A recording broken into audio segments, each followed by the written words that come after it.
ఓం శ్రీ సాయిరామ్. భగవాన్ శ్రీ సత్యసాయి బాబా వారి పాదపద్మములకు నమస్కరిస్తూ, నా పేరు డి విష్ణువర్ధన్ రావు. మేము సరూర్ నగర్, హైదరాబాద్, రంగారెడ్డి జిల్లాలో నివాసం ఉంటున్నాము. సుమారుగా 50 సంవత్సరాల నుంచి భగవాన్ బాబా వారి యొక్క మార్గంలో వారు నిర్దేశించినటువంటి వారి యొక్క దివ్యమైనటువంటి నామంతో నడుస్తున్నటువంటి శ్రీ సత్యసాయి సేవా సంస్థతో ఎంతో అనుబంధం కలిగి ఈరోజు స్వామి యొక్క కార్యక్రమాలలో పూర్తిగా నిమగ్నమయ్యేటువంటి ఒక గొప్ప సదవకాశం భగవాన్ బాబా వారు నాకు, నా కుటుంబానికి కల్పించినారు. ఈ యొక్క ప్రయాణం నాకు విద్యార్థి దశ నుంచే మా ఇంట్లో భజనలు జరగడం, మా నాన్నగారు లార్డ్ రామచంద్రుడి యొక్క ఉపాసకుడు, ఆయన సీతారామ లక్ష్మణుల యొక్క ఉపాసకుడు, ఆయన వారికి రాముల వారి యొక్క దర్శనం అయ్యేది. ఆ విధంగా ఇంట్లోనే ఆధ్యాత్మికమైనటువంటి ఒక మంచి మార్గం, ఒక దివ్యమైనటువంటి జీవితం భగవంతుడు నాకు చిన్నప్పటి నుంచే ప్రసాదించినాడు. తల్లిదండ్రులు మంచి మార్గంలో ఉండి వాళ్ళు ఎంతో చక్కగా సేవ చేసుకుంటున్నందుకు నాకు కానీ, మా బ్రదర్స్ కానీ, మా సిస్టర్స్ కానీ ఈ యొక్క ఆధ్యాత్మికమైనటువంటి ఒక దివ్యమైనటువంటి జీవితం మాకు చిన్నప్పటి నుంచే అలవాటు పడింది. స్వామివారి యొక్క దివ్యమైన అపార అనుగ్రహ ఆశీస్సులతో నేను విద్యార్థి దశలోనే పుట్టపర్తిలో సేవ చేసేటువంటి భాగ్యాన్ని భగవాన్ బాబా వారు నాకు కల్పించినారు. అంతకుముందు నా జీవితంలో మరుపురానటువంటి ఒక సుదినం, దివ్యమైనటువంటి అనుభూతి కలిగించినటువంటి దినం ఏప్రిల్లో 1979లో నాకు శివం ప్రాంగణంలో కిక్కిరిసినటువంటి భక్తుల మధ్య బాబా వారు దర్శనమిస్తూ నాకు మొట్టమొదట భౌతికంగా బాబా వారిని దర్శనం చేసుకునేటువంటి మహాద్భాగ్యాన్ని ఆ యొక్క 1979లో నాకు జరిగినది. ఆ రోజు నా జీవితంలో మర్చిపోలేనటువంటిది. స్వామివారు భక్తుల మధ్య నడుస్తూ అలా వస్తూ నా దగ్గరికి వచ్చినాక చాలా రష్ ఉండింది. కూర్చోవడానికి కూడా సరిగ్గా ప్లేస్ లేదు. ఆ బయటి వాతావరణం, తర్వాత రోడ్ అంతటా కూడా మొత్తం బ్లాక్ చేశారు. స్వామి యొక్క దర్శనానికి నుంచి వేలాది మంది అక్కడికి రావడం, ఆ యొక్క లైన్లలో స్వామివారు నడుస్తుంటే అసలు ప్లేస్ కూడా చాలా తక్కువగా ఉంది, అంత రష్ ఉంటే. అప్పుడు నాకు ఒక దివ్యమైనటువంటిది ఒక అనుభూతి. స్వామివారి యొక్క పాదము నా యొక్క తొడపైన పడింది. అంటే ఆ రష్లో స్వామి నడుస్తూ వారు యొక్క పాదం పెడుతూ కుడి పాదం ఇట్లా ముందరికి జరిపినప్పుడు నేను అక్కడ ఉన్నాను.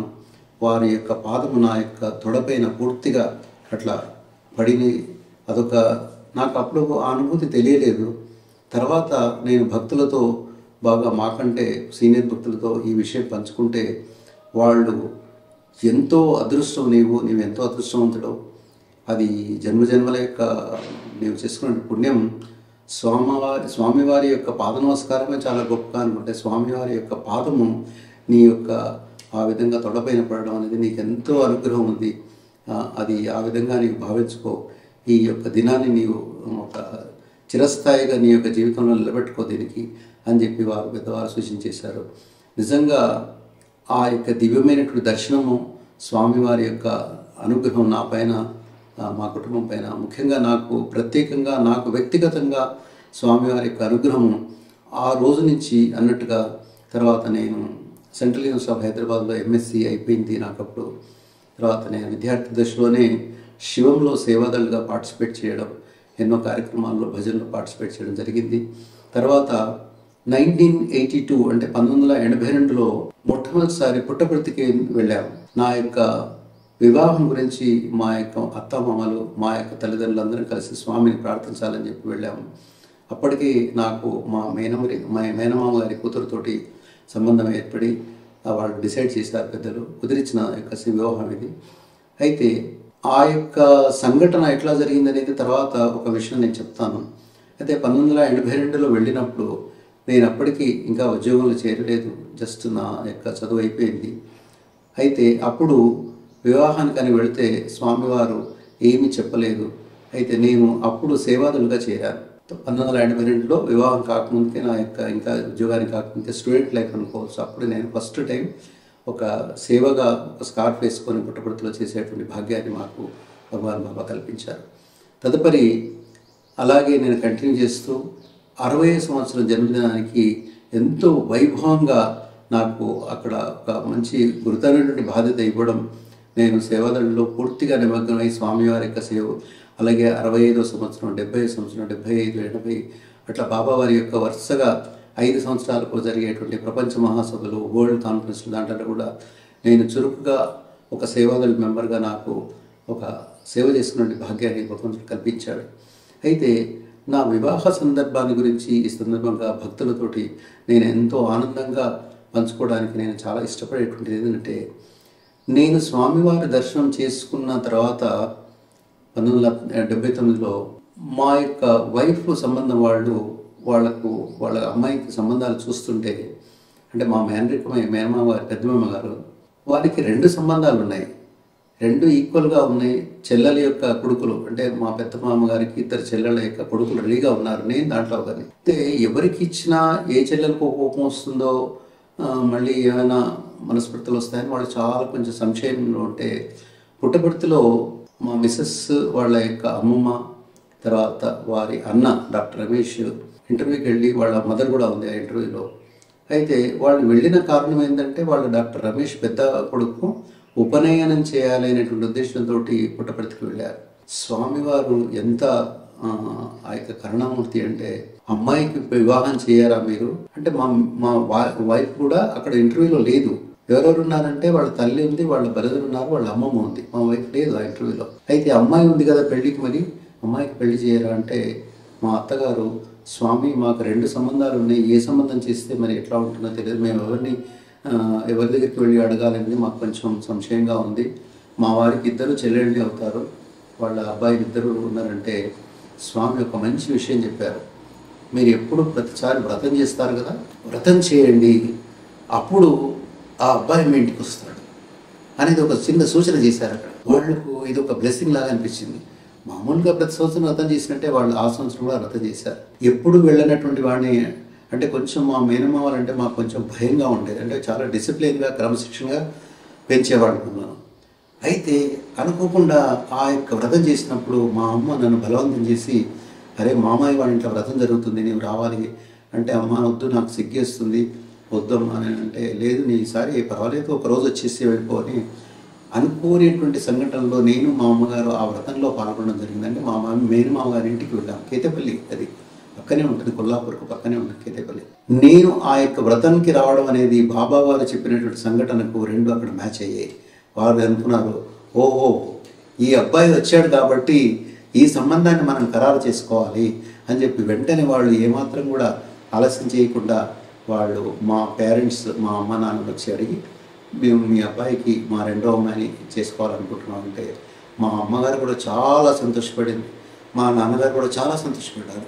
ఆ విధంగా స్వామివారి యొక్క చూడకముందుగా పుట్టపర్తిలో వారు నా గురించి ప్రస్తావన, అబ్బాయి వస్తాడు వ్రతానికి, ఆ అబ్బాయిని మీరు ఖరారు చేసుకున్నని. అంటే నిజంగా మనం భౌతికంగా స్వామిని చూడాల్సిన పని లేదు, స్వామిని దర్శించుకోవాలి, కానీ స్వామి దృష్టిలో నేను ఉన్నాను అనేటువంటి ఇప్పటికీ నా జీవితంలో ఒక గొప్ప అనుభూతి ఏమిటంటే, స్వామి యొక్క దృష్టిలో నేను ఉన్నాను అప్పటికి అనేటువంటి నా జీవితంలో ఒక భరపురానటువంటి ఒక సంఘటన నా మదిలో ఎప్పటికీ నిలిచిపోయింది. ఏంటంటే, స్వామి యొక్క దృష్టిలో నేను ఉన్నాను అనేటువంటిది ఇప్పటికి కూడా నేను తలుచుకుంటున్నాను. ఒక్కసారి ఒక వేడుక వచ్చేస్తుంది అని చెప్పాలంటే, ఎందుకంటే భగవాన్ బాబా వారి యొక్క దృష్టిలో నేను చూడకముందుకే వారి యొక్క దృష్టిలో నేను ఉన్నానంటే, ఇంకా నాకు అంతకంటే కావాల్సింది ఏంటి చెప్పి తర్వాత ఇంకా పరిణామాలది ఏంటంటే, మేము పుట్టపర్తికి వెళ్ళడం 1982లో స్వామివారు వెయిట్ అని చెప్పారు. మేము మ్యారేజ్ గురించి 83లో వెళ్ళాము, 84లో వెళ్ళాము, 85లో వెళ్ళాము. వరుసగా నేను సేవలు చేసుకుంటూ వస్తున్నాను, మా మిస్సెస్ కూడా సేవలు చేస్తుంది. మేమిద్దరం వేరే ఉన్నాము, ఎక్కడ కలుసుకోలేదు, సేవలు మాత్రం చేస్తున్నాం. అప్పుడు 1985లో స్వామివారు ఒక మాట చెప్పిన, అప్పటికీ సాయికులం తాకు చాలా రష్ పెరిగిపోయింది.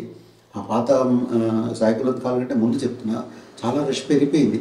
అప్పుడు స్వామివారు ఏమన్నారంటే, మీరు చాలా పాత భక్తులు కదా, మీరు ఎప్పటి నుంచో వస్తున్నారు, నా అనుగ్రహం ఆశీస్సులు ఎప్పటికీ ఉంటాయి, మీరు అబ్బాయికి చక్కగా అమ్మాయికి మంచిగా పెళ్లి చేసేయండి, నా ఆనందంగా చేసుకోండి, నా అనుగ్రహం ఆశీస్సులు ఎప్పుడు ఉంటుందని చెప్పి ఇద్దరిని, అంటే మా మదర్ వైపు వాళ్ళు, అంటే మా పేరెంట్స్ వైపు, తర్వాత మా యొక్క మామవారి వైపు ఇద్దరిని కూడా చక్కగా బ్లెస్ చేశారు. మేము అదే ఒక సంకల్పంగా స్వామి యొక్క అనుగ్రహం అనుకొని, అయితే నేను అప్పుడు ఒక కోరిక కోరాను మా మామగారిని, అత్తగారిని, ఏంటంటే ఎట్లాగో మనం 3 సంవత్సరాలు వెయిట్ చేసాం కదా, నాకు పుట్టపర్తిలో మ్యారేజ్ చేయండి అని చెప్పాను. వాళ్ళు కూడా ఎంతో సంతోషంగా పుట్టపర్తిలో మాకు ఒక కొత్త ఇల్లు డివోటీ ఎవరో కడితే వాళ్ళు మా మామగారికి ఫ్రెండ్ నల్గొండ వాళ్ళ ఇంట్లో వైభవంగా మంచి చక్కగా కర్ణాటక నుంచి ఇద్దరు యంగ్ బ్రాహ్మిన్స్, మంచి వేదం చదువుతున్నటువంటి ఇద్దరు బ్రాహ్మిన్స్ యంగ్ వాళ్ళు వచ్చేసి మాకెంతో శాస్త్రయుక్తంగా పుట్టపర్తిలో నాకు మా యొక్క వైపుకు ఒక దివ్యమైనటువంటి వివాహం అనేది అక్కడ జరిగిందని చెప్పి నేను అనుకుంటున్నాను. తర్వాత వెంటనే స్వామి 6th December 1985 మాకు వివాహం అయింది. స్వామివారు అదే రోజు బెంగళూరుకు వెళ్ళిపోయినారు. మేము మ్యారేజ్ అయిన వెంటనే 7th రోజు మేము కూడా బయలుదేరి బెంగళూరుకు వెళ్ళాము. వెళితే అక్కడ సాయి రమేష్ హాల్ అంటే అక్కడ చెట్టు ఉండేది, అక్కడ ఆ యొక్క ప్రాంతంలో అందరం కూర్చున్న తర్వాత ఇద్దరికి, నాకు నా యొక్క కొత్తగా అయినటువంటి వైఫ్కు ఇద్దరికి కూడా స్వామివారు దగ్గరికి వచ్చి మంచి పాద నమస్కారాలు చేసి ఆశీర్వాదం చేసినాడు. అంటే అది ఒక బ్లెస్సింగ్గా మాకు నిజంగా మా జీవితంలో మరపురాని అంటే స్వామివారి దృష్టిలో నేను ఉండడం, వారు ఆనందంగా చేసుకోండి అని చెప్పడం, ఇద్దరికి కూడా పాద నమస్కారం ఇవ్వడం మా యొక్క వైవాహిక జీవితానికి ఒక కొత్త నాంది పలికింది స్వామివారికి అనుగ్రహంతో అని చెప్పి మేము అనుకున్నాం. ఇంకా తర్వాత పరిణామాలతోటి భౌతికంగా మామూలుగా జీవితంలో ముందుకు సాగాలి కాబట్టి మాకు సంతానం, ఇద్దరు సంతానాలు, ఆడపిల్లలు ఇద్దరు కూడా కలిగారు. అమ్మాయిలు లక్ష్మీలు అని అనుకుంటాం మేము. మా ఇద్దరికి కూడా ఇద్దరు లక్ష్మీలు మా ఇంట్లో జన్మించారు. తర్వాత స్వామి యొక్క అనుగ్రహం మా పైన ఎంత ఉంది అంటే మా యొక్క పిల్లలకు పుట్టిన పేరు పెట్టడం, అంటే స్వామివారు వాళ్ళకి నామకరణం చేయడం, అక్షరాభ్యాసం చేయడం, అన్నప్రాశనం చేయడం. తర్వాత ఏంటంటే నా జీవితం పక్కన పెడితే వాళ్లకు స్వామి యొక్క కాలేజీలో ఇద్దరికి సీట్లు రావడం, మా పిల్లలిద్దరు కూడా స్వామి ఇన్స్టిట్యూషన్స్లో చదువుకున్నారు. ఫస్ట్ బ్యాచ్ MBA మా చిన్నమ్మాయి చేసింది, మా పెద్దమ్మాయి 1 to 12th కాన్వెంట్లో చదివింది, మా చిన్నమ్మాయి 11th and 12th అయిన తర్వాత కొంత గ్యాప్ తోటి ఆమెకి MBA సీట్ వచ్చింది అక్కడ. ఆ విధంగా వాళ్ళ జీవితాల్లో చక్కగా స్వామి ప్రవేశించి ఆ పిల్లల జీవితాలకు. తర్వాత ఇంకోటి ముఖ్యమైనది ఏంటంటే స్వామి మాకు దివ్యమైనటువంటి అనుగ్రహం ఏం చేశారంటే, అంటే సమాధి అయిన తర్వాత చెప్తున్నాను ఇది, మా ఇద్దరి అల్లుళ్ళు కూడా ఇద్దరు స్వామి యొక్క ఇన్స్టిట్యూషన్లో చదువుకున్నటువంటి వాళ్ళు, ఇద్దరు MTech అక్కడ చేశారు. మాకు దివ్యమైనటువంటి బంగారం లాంటి అల్లుళ్ళను కూడా భగవాన్ ప్రసాదించారు. ఇంతకంటే కృతజ్ఞత అంటూ ఏమి ఉండదని చెప్పాల్సింది. విధంగా చెప్పాలంటే అది ఒక ఆ లైఫ్ పిల్లలకు స్వామి అనుగ్రహించాడు. వాళ్ళు నిజంగా ఈరోజు మంచిగా సంస్థాపరంగా అనుకోండి, విద్యార్థి దశలో అనుకోండి, వాళ్ళు చక్కగా స్వామికి అంకితమై వాళ్ళ యొక్క జీవితాన్ని గడుపుతున్నారు.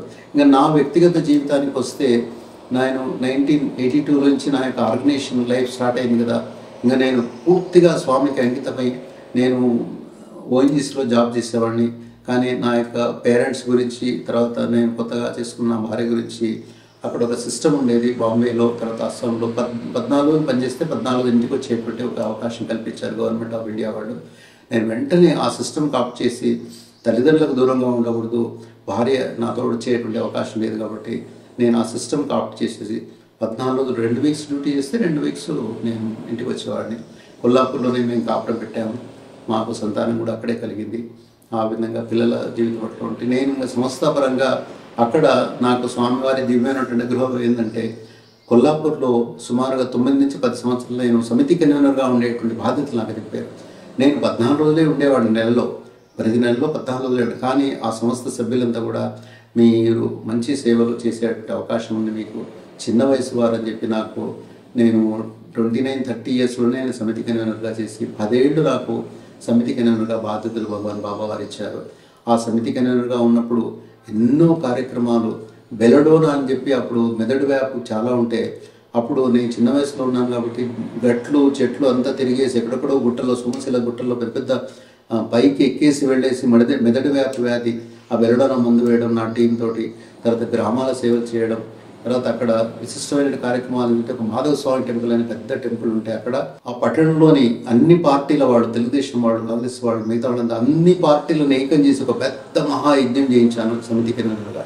అది మొత్తం ఊరంతా కలిసి వచ్చింది ఆ రోజు.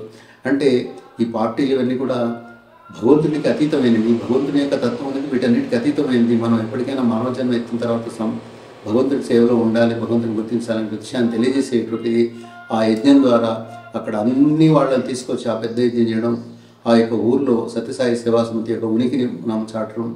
తర్వాత ఇంకా 10 ఏళ్ళు బ్రహ్మాండమైన కార్యక్రమాల తర్వాత నేను పుట్టపర్తికి సేవలకు వెళ్ళేవాడిని. కంపల్సరీగా April and November మాత్రం నేను ఎప్పుడు మిస్ అయ్యేవాడిని. ONGCలో ఉన్నా కానీ నేను సెలవు నేను లీవ్ అంతా అడ్జస్ట్ చేసుకొని వచ్చేసి నేను నా మిస్సెస్ మా మదర్ అందరం కలిసి 60 మంది బస్సు తీసుకొని వెళ్ళేవాడిని నేను సమితి కన్వీనర్గా. అప్పుడే అనిల్ కుమార్ గారు అప్పుడు స్టేట్ ప్రెసిడెంట్గా ఉండేవారు. వారు కొల్లాపూర్ సమితి వాళ్ళంతా గన్ షాట్స్ అని చెప్పి మాకు పేరు కూడా పెట్టారు. అంటే ఏ కార్యక్రమైనా చేస్తారు కొల్లాపూర్ వాళ్ళు అని చెప్పి ఆ విధంగా మాకు అప్పుడు ఉన్న స్టేట్ ప్రెసిడెంట్ గారు మాకు ఒక కితాబ్ ఆ విధంగా ఇవ్వడం జరిగింది. ఇంకా నేను సమితి కన్వీనర్గా ఎన్నో సేవల్లో పాల్గొని నేను నా కుటుంబాన్ని అందరం కూడా ఏంటంటే పూర్తిగా అంకితమై మా ఇంట్లోనే నారాయణ సేవ జరిగేది. పూలు పుడిచేవాళ్ళు, తర్వాత మేజర్ ఫంక్షన్స్కి మా ఇంట్లోనే ప్లానింగ్ చేసేవాళ్ళం. అప్పటికి మందిరం లేదు కొల్లాపూర్లో, ఒక షౌకారి ఇంట్లో మేము సమితి నడిపేవాళ్ళం. రెగ్యులర్గా భజన్స్ చేయడం అట్లా చేసిన జరిగింది. అయితే నాకు ఇక్కడ ఒక సంఘటన ఏంటంటే నాకు భజన చెప్పే అలవాటు లేకుండేది. నేను పెద్ద సింగర్ని కాదు. అయితే 1983లో నేను ఓఎన్జీసీలో చేరిన తర్వాత అక్కడ జోర్హాట్ అనేటువంటి ప్లేస్లో నా పోస్టింగ్ ఉండేది. అక్కడ మాకు బస చేసినట్టు ఓఎన్జీసీ వాళ్ళు ఇచ్చినట్టు ఒక పెద్ద హోటల్ కేరళ ఆనందన్ అని చెప్పి వాళ్ళకి సంబంధించింది అది. అయితే వారు తర్వాత తెలుసుకుని సాయి భక్తుని అని చెప్పి తెలుసుకుని వారు నన్ను ఎంతో ఆనందపరిచి, వాళ్ళు స్వామి వారి డివోటీస్ ఆ కేరళ భక్తులు. వాళ్ళు నన్ను పిలిచి, వాళ్ళు పై అంతస్తులో ఉండేవాళ్ళు, కిందంతా హోటల్ ఉండేది, ఒక పక్కన పెద్ద హాల్ భజన హాల్ ఉండేది. నేను స్వామి డివోటీస్ అని చెప్పి తెలుసుకొని ఆనందం గారు నన్ను ఎంతో ప్రేమగా చూసి, నీవు ఎట్లాగైనా బ్రదర్ విష్ణువర్ధన్ నేను పాట చెప్పాలి అని నన్ను బలవంతం చేశాడు. అంటే నాకు రావు సార్ భజన పాటలు రావు, నేను చెప్పడం అలవాటు లేదంటే, లేదు నీవు భజన చెప్తేనే నీకు ఈరోజు భోజనం పెట్టిస్తాను హోటల్లో అని చెప్పాడు అనమాట. అది ఆయన నా పైన ఉండేటువంటి ప్రేమ అనుకోండి. అంటే ఎట్లా ఇంత పరీక్షకు గురి చేస్తున్నారు అని నేను కొంచెం సంశయం. ఎందుకంటే చిన్న వయసు నాది, అప్పుడే జస్ట్ 30 years ఉన్నాయి అంత. నాకు భజన చెప్పడం అలవాటు లేదు, నేనేంత సింగర్ కాదు. కానీ ఆయన లేదు నీవు భజన చెప్పాల్సిందే, నేను నీకు పక్కన కూర్చుంటాను అని చెప్పి నందలాల నవనిత చోర నటవరలాల గోపాల అనేటువంటి పాట నేర్పించాడు. అది నా జీవితంలో ఫస్ట్ ఒక భజన అనేది. నిజంగా చెప్పాలంటే స్వామికి చెప్తారు కదా, భజనే నీకు దగ్గరికి చేస్తుందిరా అని అన్నాడు కదా. సో భజన అనేది నాకు 1983లో ఆ విధంగా ఆనందన్ గారి ద్వారా, కేరళ డివోటీస్ ద్వారా, వాళ్ళ ఇంట్లో పైన కూడా ఎప్పుడు విభూతి వచ్చేది. నాకు ఎప్పుడు దర్శనం చేయించుకునేవాళ్ళు, ఆయన నాకు విభూతి పెట్టేవాడు. నేను ఇంటికి వచ్చినప్పుడు, హైదరాబాద్ వచ్చినప్పుడు కూడా ఆయన ఎంతో ప్రేమగా చూసుకున్నాను. ఆ విధంగా నాకు భజన పాట లేక సంఘటన అస్సాంలో ఉన్నప్పుడు కూడా నాకు వీలైనప్పుడు సాయంత్రం పూట గ్రామ సేవలో వెళ్ళడం, అటుకులు తర్వాత బట్టలు తీసుకొని గ్రామాలకు, వరద ప్రాంతాలకు వెళ్ళేవాళ్ళం, అక్కడ సేవలు చేసుకున్నాను. అస్సాం నుంచి ఒకసారి నేను డెలిగేట్గా కూడా వచ్చాను, పుట్టపర్తికి డెలిగేట్గా వచ్చి అక్కడ పార్టిసిపేట్ జరిగింది. ఆ విధంగా నాకు ఇంకా సంస్థతోటి ఎంత అనుబంధం ఏర్పడిపోయిందంటే, నాకు ఒక అవినాభావ నేను విడిచిపెట్టలేని సంస్థ నన్ను విడిచిపెట్టలేదు. అంటే భగవంతుడు నన్ను విడిచిపెట్టలేనటువంటి ఒక అనుబంధం అనేది ఏర్పడిపోయి, ఇంకా నేను ముందుగా తర్వాత సమితికి నుంచి మేము 1997లో హైదరాబాద్కు షిఫ్ట్ అయిపోయాము. పిల్లలు ఇంకా పుట్టపర్తిలో పిల్లలు చదువుకుంటున్నాము, మేము హైదరాబాద్కి వచ్చేసాము. అప్పటికి నాకు 2 సిస్టర్స్ ఉన్నారు, ఒక తమ్ముడు ఉన్నాడు. ఫాదర్ కూడా బాగా రామనామం చేసుకొని అతను బాధ్యతల విషయంలో కొంచెం ఎక్కువగా ఆధ్యాత్మికంగా గడిపేవాడు. ఇంకా నేను ముందుకై మా 2 బ్రదర్స్ సిస్టర్స్ అందరం కలిసి సిస్టర్స్ యొక్క మ్యారేజ్ యొక్క బాధ్యత నేను తీసుకోవడం, మా 2 చెల్లెళ్ళకు నేను దగ్గరుండి అన్నీ చూసుకొని వాళ్ళకి వివాహాలు చేయడం అని కూడా స్వామివారు నాకు ఇచ్చినటువంటి ఒక మహాభాగ్యం అనుకుంటున్నాను. మా చెల్లెళ్ళ వివాహం నేను చేయడం కూడా అది. తర్వాత ఇంకా నేను హైదరాబాద్కి వచ్చిన తర్వాత నాకు ఇంకా ఇక్కడ అనుబంధంగా ఈ యొక్క సంస్థతోటి డాక్టర్ నరసింహారావు గారు స్టేట్ ప్రెసిడెంట్గా ఉన్నప్పుడు నాకు 4 జిల్లాలకు అడ్వైజర్గా పెట్టారు వారు. ఇంకా ఎక్కువగా మహబూబ్నగర్తో నాకు సంబంధాలు ఉండడం వల్ల మహబూబ్నగర్, కరీంనగర్, ఖమ్మం, తర్వాత ఇట్లా కొన్ని పక్క జిల్లాలు, మెదకు, ఇట్లా జిల్లాలంతటి కూడా నేను అడ్వైజర్గా ఉండి అక్కడంతా బాగా ఫుల్గా తిరిగేవాడిని. ఇంకా స్వామి యొక్క ప్రబోధాలు ప్రతి వాళ్ళకి చెప్పడం, నేను పాటించడం, ఈ విధంగా నా యొక్క ఆధ్యాత్మిక జీవితం అట్లా ముందుకు వెళ్తూ, తర్వాత స్వామితో ఫిజికల్గా నాకు 1979 దర్శనం అయిన తర్వాత ఫిజికల్గా 2 సార్లు స్వామితో మాట్లాడేటువంటి అవకాశం వచ్చింది నాకు. అంటే ముఖ్యంగా ఈ సేవాదళుగా ఉన్నందుకే నాకు అవకాశం వచ్చిందని నేను అనుకుంటున్నాను. ఒకసారి సేవాదళుగా అంతా అయిన తర్వాత స్వామివారి పాద నమస్కరిస్తుంటే మా సిస్టర్ మ్యారేజ్ డ్యూ ఉండింది. స్వామి ఇట్లా మా పెద్ద సిస్టర్ మ్యారేజ్ ఉంటే ఆనందంగా చేయండి బంగారు, నా ఆశీర్వాదం ఉంటుంది, మంచిగా చేసుకోండి అని చెప్పి నా తలపైన స్వామి ఆశీర్వాదం చేసి నాతో మాట్లాడడం జరిగింది. ఒకసారి హైదరాబాద్ నుంచి హిమాయత్ నగర్, సరూర్ నగర్ వాళ్ళంతా కలిసి, బాల వికాస్ పిల్లలు పెద్దలంతా కలిసి ఒక ట్రిప్ వేసాం. సుమారు 11 బస్సులు తీసుకొని వెళ్ళాము. అప్పుడు అందరినీ కూర్చోబెట్టిన తర్వాత నాకు ఇంకొక సాయి డివోటీ, సీనియర్ డివోటీస్కి మాకు కూర్చున్నంత ప్లేస్ లేదు అక్కడ సాయికులు. అయితే మేము అందరినీ కూర్చోబెట్టిన తర్వాత ఫస్ట్ లైన్లో వచ్చి మేము లాస్ట్లో కూర్చున్నాం. ఇంకా మా ఇద్దరికి వేరే ప్లేస్ లేదు, అంతా కూర్చున్నారని డిస్టర్బ్ చేయడం కానీ నేను ఇంకో సాయి ప్రసాద్ గారిని వచ్చి కూర్చున్నాము. స్వామివారు మంచిగా నడుచుకుంటూ చక్కగా, అప్పుడు స్వామి కూడా చాలా చిన్న వయసే, మంచిగా యాక్టివ్గా ఉండేవారు. స్వామివారు వచ్చేసి ఫస్ట్ మెయిన్ కూర్చున్న చోటుకి వచ్చాడు. ఫస్ట్ లైన్లో మేము లాస్ట్లో కూర్చున్నాము. అక్కడికి వచ్చేసి ఇట్లా భుజం పైన వీపు పైన తట్టేసి ముందరి నుంచి వచ్చేసి ఇట్లా ఎక్కడి నుంచి వచ్చారు అన్న. స్వామి సరూర్ నగర్ హిమాయత్ నుంచి వచ్చాం అంటే చాలా ఆనందం, మంచిదని చెప్పి అది రెండవ కాన్వర్జేషన్ స్వామితోటి. ఇంకా అంతకంటే స్వామితోటి ఫిజికల్గా పాద నమస్కారాలు ఎన్నిసార్లు అయ్యాయో నాకే తెలియదు. ఎందుకంటే నేను ప్రతిసారి ఏప్రిల్కి వెళ్ళేవాళ్ళం, నవంబర్కి వెళ్ళేవాళ్ళం. ఒకటి రెండు సంఘటనలు ఏంటంటే తప్పకుండా ఏప్రిల్లో వెళ్ళినప్పుడు ఇటు బెంగళూరులో ఉండేవారు స్వామివారు. అప్పుడు బెంగళూరు కానీ కొడైకెనాల్లో ఉండేవారు. ఎన్నోసార్లు నేను పాపారావు అని చెప్పి జోన్ 1 స్టేట్ కోఆర్డినేటర్ ఉండేవారు. నేను జోన్ 11 రిప్రజెంట్ చేసేవాడిని సేవల్లో. అంటే మహబూబ్నగర్, రంగారెడ్డి, మెదక్ ఈ 3 జిల్లాలు కలిపి జోన్ 11 అనేవారు. అప్పుడు జోన్ 11కి నేను ప్రాధాన్యత వహించేవాడిని. పాపారావు గారు జోన్ 1కి వచ్చేవారు. నన్ను ఎంతో ప్రేమగా ఆయన ఈక్వల్గా, నేను ఒక మామూలు సేవాదులైనా అతను ఎంతో నన్ను ఒక ఈక్వల్గా ట్రీట్ చేసి ముందర కూర్చోబెట్టడం, స్వామితో మా పాద నమస్కారం తీసుకొని లెటర్స్ ఇవ్వడం, రిపోర్ట్ ఇవ్వడం అంతా కూడా నాకు ఎంతోసార్లు వారు అవకాశం కల్పించారు. స్వామివారు కూడా నాకు ఎన్నోసార్లు పాద నమస్కారాలు ఇవ్వడం, ఆ యొక్క లెటర్స్ తీసుకోవడం, ఎంతమంది వచ్చారు ఏకత అని ఇద్దరిని కంబైన్డ్ కావడం, ఇవన్నీ కూడా చాలాసార్లు జరిగాయి. ఒక సంఘటన ఇక్కడ గుర్తుపెట్టుకోవాల్సింది నాకు ఎప్పటికీ మనసు ఏంటంటే, ఒకసారి కొడైకెనాల్ వాళ్ళే అంటే స్వామివారు బెంగళూరులో లేరు. సుమారు 10-12 బస్సులు తీసుకుని అందరం కొడైకెనాల్ వెళ్ళి అక్కడ మొదలే ఆర్గనైజర్స్తో మాట్లాడేసుకుని ఉగాది రోజు మేము అక్కడికి చేరుకున్నాం. అందరం కాలకృత్యాలు అయిపోయిన తర్వాత మాకంతా మంచిగా స్వామివారు ఒక డెలిషియస్ చక్కటి విందు భోజనం ఏర్పాటు చేశారు. అప్పుడు అనుకోకుండా మా మిస్సెస్ పిల్లలు కూడా చిన్న పిల్లలు, మా పిల్లలు అప్పుడు 5 సంవత్సరాలు 3 సంవత్సరాలు ఉంటాయి. అందరం కుటుంబంతో సహా వెళ్ళాము. అక్కడ కొడైకెనాల్లో మంచి విందు ఏర్పాటు చేసి బ్రహ్మార్పణ జరిగిన తర్వాత అప్పుడు నా పక్కనే స్వామి నిలబడి స్వామివారి యొక్క రూపం నా యొక్క తవ్వుతుంది నాకు. మేము బ్రహ్మార్పణ చేసి స్వామి నా దగ్గర నిలబడి నన్ను చూసుకుంటుంటే నేను ఆ విధంగా ప్రసాదం తీసుకోవడం అనేది నాకు ఎంతో ఒక గొప్ప అనుభూతిని మిగిల్చింది జీవితంలో. అట్లాగే బయట పిల్లలతో వచ్చిన వాళ్ళని లోపలికి అలవ చేయలేదు. మా మిస్సెస్ పిల్లలు బయటకు వస్తుంటే మా పిల్లల దగ్గరికి వచ్చేసి వీళ్ళకి స్వీట్ వడ్డించలేదే పిల్లలకు అని 2 సార్లు పిల్లలకు స్వీట్ వడ్డించి ఆ విధంగా మా యొక్క కుటుంబం పైన వారి యొక్క అనుగ్రహాన్ని ఆ విధంగా పరిపించారు. అది ఒక చిన్న నాకు మరపురా అనేటువంటి సంఘటన.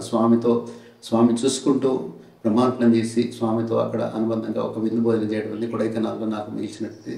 తర్వాత ఇంకా సంస్థాపరంగా నేను ఇంకా ప్రతి సంవత్సరం ఏప్రిల్ నవంబర్ కంపల్సరీగా వెళ్ళడం, అక్కడ నాకు ఇంకా బాధ్యతలు కొంచెం పెంచడం, తర్వాత స్టేట్ నామినీగా వెళ్ళడం, తర్వాత స్పెషల్ డ్యూటీస్కి వేయడం, తర్వాత స్టేడియంలో పనిచేయడం, హాస్పిటల్లో పనిచేయడం, సెక్యూరిటీలో నాకు మంచి తర్ఫీదు మాకంటే సీనియర్స్ అంతా ఎంతో ఇస్తే అక్కడ చేసుకున్న మేనేజ్మెంట్ నేను ఎంత నేర్చుకున్నానంటే సత్యసాయి ఆర్గనైజేషన్లో ఒకేసారి ఒక 1000 మందికి మనం పోస్టింగ్స్ ఇవ్వాలి అంటే ఆ యొక్క మొత్తం జియోగ్రఫీ అంతా కూడా ఆ ప్రశాంత్ లేక జియోగ్రఫీ అంతా కూడా ఎక్కడ ఉంది, రౌండ్ బ్లాక్స్ ఎక్కడున్నాయి, సౌత్ బ్లాక్స్ ఎక్కడున్నాయి, వెస్ట్ బ్లాక్స్ ఎక్కడ, నార్త్ బ్లాక్స్, క్యాంటీన్ ఎక్కడ, ఇవంతా కూడా మనసులో అట్లాగా ఉండేది మొత్తం జియోగ్రఫీ. మాకు డాక్టర్ అంజనేయ గారు ఒక ఆదర్శంగా ఆ విధంగా చూపించేవారు. అదంతా కూడా నేర్చుకొని అది తప్పకుండా ఆ విధంగా ఆ యొక్క సెక్యూరిటీ ఆస్పెక్ట్స్లో నాకు ఎంతో ట్రైనింగ్ ఇచ్చేసి అనుకోకుండా ఒక బుక్ కూడా రాశాను, వాక్య సేవా విభూతి అనుకుంటాను. అది రాస్తే అది స్వామి అంటే అన్ని పాయింట్లలో ఏమేమి డ్యూటీలు చేయాలని చెప్పి నేను అప్పటికి ఇంకా సెక్యూరిటీలో పూర్తిగా నిమగ్నం అయిపోయి ఏ పాయింట్లో ఏం చేయాలనేది నాకు మొత్తం మైండ్లో మెమరీగా ఉండిపోయింది కంటిన్యూస్గా సేవలు చేయడం వల్ల. సో పుట్టపర్తి సర్వీసెస్లో సెక్యూరిటీ అనుకోండి, క్యాంటీన్ సర్వీస్ అనుకోండి, ఎట్లా అయిపోయిందంటే ఇట్స్ లైక్ డైలీ రొటీన్ లాగా నాకు అంత పర్ఫెక్ట్గా నాకు పెద్దలు తీర్చిదిద్దారు. వాళ్ళందరికీ కూడా కృతజ్ఞత తెలుపుకున్నాను, నిజంగా తెలపాలి. ఆ విధంగా సెక్యూరిటీ సర్వీసెస్ ఆ సర్వీస్లో చేసి ఒక బుక్ రాస్తే స్వామివారు ఆ బుక్ను ఆశీర్వదించి విభూతి ఇచ్చి మంచిగా చాలా బాగా చేశారని చెప్పి ఆ విధంగా అయింది. తర్వాత ఏంటంటే ఇంకా నేను హైదరాబాద్కి వచ్చిన తర్వాత మన చలం గారు స్టేట్ ప్రెసిడెంట్గా ఉన్నప్పుడు నేను స్టేట్ కోఆర్డినేటర్గా నాకు నామినేట్ చేశారు. ఐటీ విభాగంలో చాలా అద్భుతంగా పనిచేసి ఒక వెబ్సైట్ పెట్టి కార్యక్రమాలంతా దాంట్లో యాక్టివిటీ రిపోర్ట్స్ పెట్టడం, తర్వాత అందరికీ షేర్ చేయడం. ఆ విధంగా ఇంకా స్టేట్లో కనీసం ఒక 3 సార్లు ఈస్ట్ వైల్ ఆంధ్రప్రదేశ్ మొత్తం ఇటు సూళ్ళూరుపేట నుంచి అటు విజయనగరం జిల్లా లాస్ట్ వార్డు శ్రీకాకుళం అంతా కూడా ఎన్నోసార్లు ఒక 3 టైమ్స్ నేను స్టేట్ అంతా కూడా ఆల్మోస్ట్ 90% సర్వీసెస్ టచ్ చేయడం జరిగింది. ఎక్కడికి వెళ్ళినా కానీ ట్రైనింగ్ క్యాంప్స్ ఇవ్వడం, ఏఎస్ఎం అంటే యాక్టివ్ సేవాదళ మెంబర్ అని చెప్పి ఏఎస్ఎం ట్రైనింగ్స్ ఇవ్వడం, వివిధమైనటువంటి ట్రైనింగ్ క్యాంపులో పిఎస్గా ట్రైనింగ్ ఇవ్వడం, ప్రిలిమినరీ ట్రైనింగ్, సెక్యూరిటీ ట్రైనింగ్, అట్లా నేను రెగ్యులర్గా ఫ్యాకల్టీగా వెళ్ళేసి కొన్ని 100 మందితో ఇంటరాక్ట్ కావడానికి నాకు భగవాన్ బాబా వారు ఆ విధంగా ట్రైనింగ్ క్యాంప్స్ వారు నాకు బోధించారు. తర్వాత 2012కి వచ్చే వరకు ఏమైందంటే నన్ను నేషనల్ లెవెల్లో శ్రీ వి శ్రీనివాసన్ ఆల్ ఇండియా ప్రెసిడెంట్ ఉన్నప్పుడు నన్ను నేషనల్ లెవెల్కి వాళ్ళు తీసుకోవడం ఐటీ విభాగంలో. అక్కడ తర్వాత వారి యొక్క ఆధ్వర్యంలో ఇంటర్నేషనల్ వెబ్సైట్లో ఒక 25 ప్రాజెక్టులు నేను ఇండియా నుంచి ఇంటర్నేషనల్ వెబ్సైట్లో నాకు మొత్తం లాగిన్ అంతా ఇచ్చేశారు ఇంటర్నేషనల్ ఆర్గనైజేషన్ వాళ్ళు. అక్కడ మన ఇండియా నుంచి ఒక 25 ప్రాజెక్టులు నేను సెలెక్ట్ చేసి మన వి శ్రీనివాసన్ గారి యొక్క ఆధ్వర్యంలో వారి యొక్క పర్మిషన్ తోటి ఆ యొక్క కూడా వెబ్సైట్లో అవన్నీ పబ్లిష్ చేయడం జరిగింది. అలాగే నేను ఐటీలో ముందుకు వెళ్ళేసిపోయి ఎంతో గొప్పగా నాకు సేవ చేసే అవకాశం కల్పించిన తర్వాత ఇప్పుడు ప్రస్తుతం ఉండేటువంటి all India president Nimish Pandey గారితో కూడా సుమారు 12 ఏళ్ళ నుంచి నేను పనిచేస్తున్నాను. ఇటు కమ్యూనికేషన్స్ అనుకోండి, ఇంకా మోడర్న్గా వాట్సాప్ గ్రూప్స్ అనుకోండి, లేకుంటే ఏఐపీ సర్కులర్స్ అనుకోండి, అట్లా ఐటీ విభాగంలోనే కమ్యూనికేషన్స్ తర్వాత ఇవన్నీ కూడా నేను చక్కగా అందరికీ ఒక చేరువ కావడానికి భగవాన్ యొక్క మెసేజ్లు పంపించడం, ఇట్లాగే పుట్టపర్తి సర్వీసెస్ చేయడం. తర్వాత ఏంటంటే మేము ఒక ప్రాజెక్ట్ చెప్పేసి ఇంకా మనం ఈతంత ముగిస్తాం. ఇక్కడికి సుమారుగా 120 కిలోమీటర్ల చెన్నారం అనేటువంటి విలేజ్ హైవేలో ఉంటుంది, శ్రీశైలం వెళ్ళే రూట్లో. 2007లో కొంత భక్తులంతా కలిసి సుమారుగా 37 ఎకరాలు తీసుకున్నాము. అది చెన్నారం ప్రాజెక్ట్ కింద డెవలప్ చేసి అక్కడ ఒక మెడికల్ క్యాంప్ సుమారుగా 10 ఏళ్ల నుంచి medical camp every month first Sunday చేస్తున్నాం. ఆ బాధ్యత కూడా భగవాన్ బాబా వారు నాకు ఇచ్చారు. నాకు ఒక మంచి టీం ఉంది, అంతా లైక్ మైండెడ్ వాళ్ళు, ఎంతో డెడికేటెడ్ సేవాదాలంతా కూడా అందరం కలిసి కలెక్టివ్గా సామూహికంగా సాధన చేసుకున్నటువంటి ఒక మార్గము భగవాన్ బాబా వారు ఆ చెన్నారం మెడికల్ క్యాంప్ ద్వారా మాకు ఇచ్చారు. ఇప్పటికి 128 క్యాంపులు అయిపోయాయి. ఈ 100th బర్త్డే సెలబ్రేషన్ సందర్భంగా ప్రత్యేకంగా క్యాంపులు చేయడం, స్కిల్ డెవలప్మెంట్ కార్యక్రమాలు చేయడం, తర్వాత ఉమెన్కు టైలరింగ్, ఫ్యాషన్ డిజైనింగ్, మగ్గము, తర్వాత బ్యూటీ కేర్, మెహందీ ఇట్లాంటి ట్రైనింగ్స్ కూడా అక్కడ జరగడం జరుగుతుంది. ఆ యొక్క ప్రాజెక్ట్ అంతా కూడా ఒక బాధ్యతగా నాకు భగవాన్ బాబా వారు ఇచ్చారని చెప్పి నేను అనుకుంటున్నాను. ఈ మధ్య రీసెంట్గా అక్కడ 37 ఎకరాల్లో 33 ఎకరాలు శ్రీ సత్యసాయి సెంటర్ ట్రస్ట్ వారికి స్వామి యొక్క పాదాల చెంత ఇవ్వాలని చెప్పి ట్రస్ట్ వారిని అప్రోచ్ కావడం, ఎంతో ప్రేమతోటి సహృదయంతో నిజంగా ఒక ఫ్రెండ్లీగా నాకు వయసులో చిన్నవాడైనా సరే రత్నాకర్ గారు ఎంతో ప్రేమతో నన్ను ఆదరించి పిలిచి ఆ యొక్క 33 ఎకరాలు మేము ఇవ్వాలనుకుంటున్నాం సంవత్సరానికి, తప్పకుండా విష్ణువర్ధన్ రావు మనం అని చెప్పి సార్ ఎంతో ప్రేమతో ఆ యొక్క ట్రస్ట్కు మేము 33 ఎకరాలు గవర్నమెంట్ రిజిస్ట్రేషన్ చేశాము. అక్కడ ఒక పెద్ద ప్రాజెక్ట్ వస్తుందని చెప్పి నాకు ఎంతో నమ్మకం ఉంది. స్వామి గారి అనుగ్రహంతో మన మేనేజింగ్ ట్రస్టీ రత్నాకర్ గారు కూడా ఎంతో ఇంట్రెస్ట్ చూపించారు ఆ విషయంలో. ఎప్పుడు వెళ్ళినా కానీ వారు నాతోటి ఎంతో ఆప్యాయంగా ప్రేమతో ఎంకరేజింగ్గా వారు తప్పకుండా అవుతుంది నాకు బాగా ఇంట్రెస్ట్ ఉంది చెప్పి సార్ చెప్పడం జరిగింది. తప్పకుండా స్వామి అనుగ్రహంతో అక్కడ పెద్ద ఒక ప్రాజెక్ట్ వస్తుందని చెప్పి నాకు అనుగ్రహం ఆ యొక్క ఆశ ఉంది. తప్పకుండా స్వామి అనుగ్రహిస్తాడు. అలాగే క్యాంపులు మాత్రం మెడికల్ క్యాంప్ కంటిన్యూ అవుతున్నాయి. ఎవ్రీ మంత్ ఫస్ట్ సండే తప్పకుండా క్యాంప్ నడుస్తుంది. ఎప్పుడైనా సరే నేను ఉన్నప్పుడు మాత్రం కంపల్సరీగా మెడికల్ క్యాంప్ పెడతాను, పూర్తిగా ఇన్వాల్వ్ అయ్యి చేస్తాను. ఈ మధ్య రీసెంట్గా ఒక 2 విషయాలు చెప్పేసి మనం ఊహించుకున్నాం స్వామికి. శ్రీ సత్యసాయి విద్యావాహినిలో నేను ఈ మధ్య ఒక 3 years నుంచి పనిచేస్తున్నాను. అక్కడ కూడా ఏంటంటే మిషన్ ఇంగ్లీష్ అనే ప్రోగ్రాంలో ఇంగ్లీష్ డెవలప్ చేసుకునేటువంటి టీచర్స్ కానీ ప్రాస్పరస్ క్యాండిడేట్స్ కానీ నేను మెంటర్గా ఉండి ఇంగ్లీష్ బోధన చేయడం జరుగుతుంది. ప్రస్తుతం సాయి అనే యాప్లో నాకు 9 మంది మెంటీస్ 9 members ఉన్నారు. వాళ్ళకు ఈ ఇంగ్లీష్ డెవలప్మెంట్ కోర్సులో నేను నా వంతుగా వాళ్ళకు ఏదో సహాయం చేయడం జరుగుతుంది. అట్లాగే గత 3 సంవత్సరాల నుంచి స్వామి యొక్క జైగాంటిక్ ప్రాజెక్ట్స్ అయినట్టు పుట్టపర్తి హాస్పిటల్, బెంగళూరు హాస్పిటల్కు హెల్ప్ డెస్క్ మేనేజ్మెంట్లో కూడా నేను ఆ యొక్క సేవాదారుగా డ్యూటీలు అందజేయడం జరుగుతుంది. అలాగే ఆశ్రమ్ మెయింటెనెన్స్ కూడా ఒక హెల్ప్ డెస్క్ నెంబర్ పెట్టి ఆశ్రమ్ మెయింటెనెన్స్ కూడా నేను కొంతవరకు నా డ్యూటీలో ఉన్నప్పుడు అది కూడా అంటే ఐటీ ద్వారా నేను ఐటీ పర్సన్ కాకపోయినా కొంత నేను పికప్ చేసుకొని ఆ సేవల్లో నిమగ్నమై స్వామివారికి సేవ చేసుకునే భాగ్యాన్ని ఇదంతా కూడా భగవాన్ బాబా వారు కేవలం నా పైన వారికి ఉండేటువంటి అవాజ్యమైనటువంటి ఒక ప్రేమ, అనుగ్రహం, ఆశీస్సుల వల్ల నేను ఇవన్నీ చేయగలుగుతున్నాను. ఇప్పటికి నేను సుమారుగా 12 గంటల రోజు నేను పనిచేస్తాను ఆర్గనైజేషన్కు. 2 విషయాలు ఏంటంటే మా ఇంట్లోనే డీజేపీ అంటే ఆర్ఫన్ బాయ్స్ ప్రోగ్రామ్ సుమారుగా 12 ఏళ్ళు 18 నుంచి 25 మంది పిల్లలు, తల్లిదండ్రులు లేనటువంటి పిల్లలు మా ఇంట్లోనే ఉంచుకొని వాళ్ళకు విద్యాబుద్ధులు నేర్పించి వాళ్ళకి చదువు నేర్పించి అంటే సమితి వాళ్ళంతా కూడా పాల్గొన్నారు. చాలామంది కూడా సమితి వాళ్ళంతా కూడా ఆర్థికంగా సహాయం చేశారు, వాళ్ళు ఫిజికల్గా పార్టిసిపేట్ చేశారు. సమితి యొక్క సహకారంతో మన ఇంట్లో ఉండి వాళ్ళకంతా ఫ్రీ అకామిడేషన్, భోజనం అంతా ఏర్పాటు చేసి ఇప్పుడు ఆ పిల్లలంతా కూడా నిజంగా ఎంత ఆనందం ఇస్తుందంటే విదేశాలకు వెళ్ళారు, పుట్టపర్తిలో సీట్లు వచ్చాయి, మ్యూజిక్ కాలేజీలో సీట్లు వచ్చాయి, మంచి మంచి జాబ్స్లో సెలెక్ట్ అయ్యారు, అందరూ కూడా మ్యారేజ్ చేసుకున్నారు, సుఖంగా స్వామి యొక్క సేవలో ఆ పిల్లలంతా కూడా చాలా బాగా ఉన్నారు. అది మాకెంతో ఆనందకరమైన విషయం. అలాగేంటంటే వ్యక్తిగత సాధన కింద నేను సుమారుగా ఇప్పుడు 13వ సంవత్సరం నడుస్తుంది. 365 డేస్ నేను నగర సంగీతానికి వెళ్తాను కంపల్సరీగా. ఈ హైదరాబాద్లో ఉన్నానంటే కంపల్సరీగా నగర సంగీతాన్ని. నాకు అదొక ఆరోగ్యంగా అనుకోండి, ఆధ్యాత్మికంగా అనుకోండి, అదొక నాకు మంచి ఒక సేవా భాగ్యాన్ని భగవంతుడు కల్పించాడు. సుమారుగా 12 ఏళ్ళు కంప్లీట్ అయిపోయింది డైలీ నగర సంకీర్తన. ఇప్పుడు 13వ సంవత్సరం జరుగుతుంది. సో ఆ విధంగా నేను కానీ, నా కుటుంబం కానీ, మా తల్లి కానీ, మా యొక్క వేరే కుటుంబ సభ్యులందరినీ కూడా స్వామి మార్గంలో స్వామి సేవను కలిగించి, ఆ భాగ్యాన్ని కలిగించి పుట్టపర్తికి వెళ్ళే అవకాశం, సేవలు చేసే అవకాశం నిరంతరం లాస్ట్ నా యొక్క చివరి శ్వాస ఉండేంతవరకు కూడా వారు ఈ సేవా భాగ్యాన్ని నాకు కలిగజేయాలని, వారికి నా ద్వారా ఏ సేవ అయినా సరే స్వామివారు చేయించుకోవాలని చెప్పి భగవాన్ బాబా వారికి నేను సాష్టాంగ నమస్కారం చేసి ఎప్పటికి కూడా స్వామి యొక్క ఆ రుణం తీర్చుకోలేని స్వామి మీ యొక్క రుణాలని చెప్పి నేను అందరికీ తెలియజేస్తూ జై సాయిరామ్. 1995లో పుట్టపర్తిలో పాదుకా మహోత్సవం చేశారు. ఆ సందర్భంగా మేము ఒక మంచి వెండి పాదుకలు మా కుటుంబం నుంచి తీసుకెళ్ళాము. అయితే మా కుటుంబం కూడా, మా పిల్లలు, తర్వాత మా మిస్ కూడా వచ్చారు. మా పిల్లలు ఆల్రెడీ స్కూల్లో ఉన్నారు అక్కడ. అయితే అప్పుడు నేనేమో సేవలో బిజీగా ఉన్నాను. మా వైఫ్ సత్యస్వరూప ఈ పాదుకలు తీసుకొని వాళ్ళ మదర్తో పాటు ఆ యొక్క పాదుక మహోత్సవంలో పాల్గొనడం జరిగింది.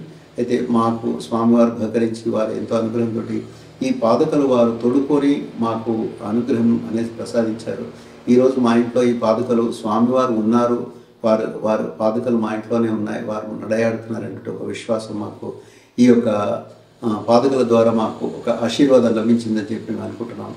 అట్లాగే ఏంటంటే స్వామివారి యొక్క అంటే భౌతికమైన విషయాలకు ఎక్కువగా ప్రాధాన్యత లేక మనం ఒక్కోసారి చూస్తే ఎంతో సంతోషం కలుగుతుంది వాటిని. స్వామివారి యొక్క అంగవస్త్రాలు అవి మా పిల్లలకు, నాకు స్టేట్ కోఆర్డినేటర్గా నాకు ఇచ్చారు. వ్యక్తిగతంగానే ఇచ్చారు, సమితి పరంగా కాదు, సంస్థ పరంగా చెప్పారు. బెంగళూరులో ఇచ్చారు మాకందరికీ. అది కూడా మా ఇంట్లో ఇప్పుడు ఫ్రైడే ఎవ్రీ ఫ్రైడే మా ఇంట్లో కింద భజన జరుగుతుంది. ఆ భజనలో మేము ఆ యొక్క స్వామి గారికి రోబు అంటే అంగవస్త్రం వేస్తాం. వచ్చిన వాళ్ళంతా కూడా దర్శనం చేసుకుంటారు. ఏదో అంటే భౌతికమైన వస్తువుల గురించి ఏం పెద్దగా అంతగా లేకపోయినా ఇంట్రెస్ట్ చూసినప్పుడు అరే స్వామివారు మనకు బహుకరించారు కదా, స్వామివారు ఈ రూపంలో ఉన్నారు కదా, ఈ అంగవస్త్రాన్ని వేసుకున్నారు కదా అని చెప్పి ఒక తృప్తి అనేది మనకు ఎప్పటికీ ఉంటుంది. ఆ విధంగా ఫ్రైడే భజనలో అది ఆ యొక్క అంగవస్త్రాన్ని పెట్టడం, ఈ పాదుకలు మా ఇంట్లో చిరస్థాయిగా ఉన్నాయని మేము ఎంతో భావిస్తున్నాము. ఆ విధంగా స్వామివారు ఎన్నో రకాలుగా మా కుటుంబాన్ని అనుగ్రహించి ఆశీర్వదించారు. ఇది కూడా ఒకటి సంఘటన. ఇది అందరిలో నేను పంచుకోవాలని చెప్పి నేను అనుకుంటున్నాను. ఈ విధంగా ఈ పాదుకలు 1995 పాదుకా మహోత్సవంలో ఇచ్చినటువంటి ఈ వెండి పాదుకలు మా ఇంట్లో చిరస్మరణీయంగా స్వామివారి యొక్క గుర్తులుగా మేము ఎంతో వీటిని చాలా విలువైనటువంటిగా, అంటే మన జీవితంలో ఇవి ఒక గుర్తుగా స్వామివారి గుర్తుగా ఉండిపోయాయని చెప్పి వీటిని భజనలో పెట్టడం, అప్పుడప్పుడు వీటిని మంచిగా క్లీన్ చేసి మన భజన సెషన్లో పెట్టడం అనేది ఎప్పుడు మా పూజా రూమ్లో మా అమ్మగారికి 1961లో ఇచ్చినటువంటి ఫోటోతో పాటు ఈ యొక్క పాదుకలు కూడా మా పూజా గదిలో ఎప్పుడు ఉంటాయి. ఇవన్నీ కూడా స్వామివారు అపారమైనటువంటి అనుగ్రహం, ఆశీర్వాదాలు నాపైన వ్యక్తిగతంగా, నా కుటుంబం పైన, మా అమ్మగారి అందరిపైన ఇవ్వడం అనేది వీటన్నిటికీ నిదర్శనం అని చెప్పి నేను అనుకుంటున్నాను. ఆ అనుగ్రహ ఆశీస్సులు ఎప్పటికీ ఉండాలని చెప్పి స్వామివారిని మళ్ళీ ఒకసారి ప్రార్థిస్తున్నాం. ఈ 50 సంవత్సరాల ఈ యొక్క అనుభవాలు ప్రతి వారితో పంచుకునేటువంటి ఈ వీడియో ద్వారా పంచుకునేటువంటి అవకాశం కల్పించినటువంటి భగవాన్ బాబా వారికి సదా కృతజ్ఞత తెలియజేసుకుంటూ స్వామివారికి మెనీ థ్యాంక్స్. ఈ విధంగానే మా పైన అనుగ్రహం కలిగించండి స్వామి, ఆశీర్వదించండి స్వామి, ఎల్లప్పటికీ మీ యొక్క దాసుడుగా ఉండాలని చెప్పి నేను కోరుకుంటున్నాను. Om Shri Sairam. My name is D Vishnuvardhan Rao, former international consultant for oil and gas exploration and production. On the occasion of 100th birthday celebrations of Bhagwan Sri Sai Baba, I request all my fellow devotees and office bearers, Sevadal, to subscribe Sri Satya Sai official Khammam district YouTube channel and like it and share with everyone. Thank you so much.